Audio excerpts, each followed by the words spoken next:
চট্টগ্রাম বন্দরের তেলের ড্রামে কোকেনের চালান আটকের পর প্রশ্ন ওঠে, এত বড় মাদকের চালান বাংলাদেশে ঢুকলো কিভাবে? প্রাথমিক অনুসন্ধানে জানা গেছে, বাংলাদেশে ব্যবহারের জন্য নয়, বাংলাদেশকে ট্রানজিট হিসেবে ব্যবহার করে মধ্য ইউরোপ অথবা উত্তর আমেরিকা যাচ্ছিল কোকেনের এই বৃহৎ চালান।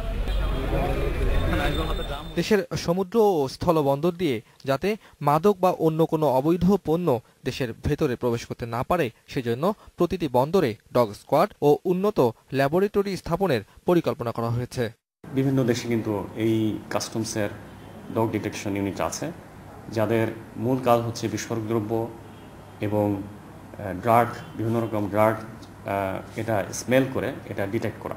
এই যে কোকেন, হেরোইন এবং অন্যান্য যেসব ড্রাগ আসার কথা এবং আসছে, সেগুলো কিন্তু আমাদের নজরদারিতে চলে আসবে।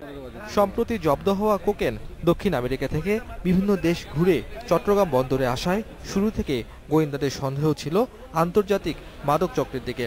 আর কয়েকজনের আটকের পর গোয়েন্দাদের সন্দেহ আরও জোরালো হয় আন্তর্জাতিক মাফিয়াদের ওপর। এই যে এই চালানটার আলটিমেট ডেস্টিনেশন কিন্তু ওয়েস্ট ইউরোপ অথবা নর্থ আমেরিকান কান্ট্রি, যেটা আমরা জেনেছি। তো সুতরাং ওইসব দেশও কিন্তু একটা ছায়া তদন্ত করবে, সুতরাং তারাও কিন্তু বিষয়টা খতিয়ে দেখবে। এই যে বকুলের নামটা যে বারবার চলে আসছে, সুতরাং তারাও কিন্তু বসে নাই। এরই মধ্যে এই ঘটনায় বাংলাদেশে আটক কয়েকজনের কাছ থেকে গুরুত্বপূর্ণ তথ্য পেয়েছে তদন্ত কর্মকর্তারা। Shakil Abdullah, independent news, Dhaka.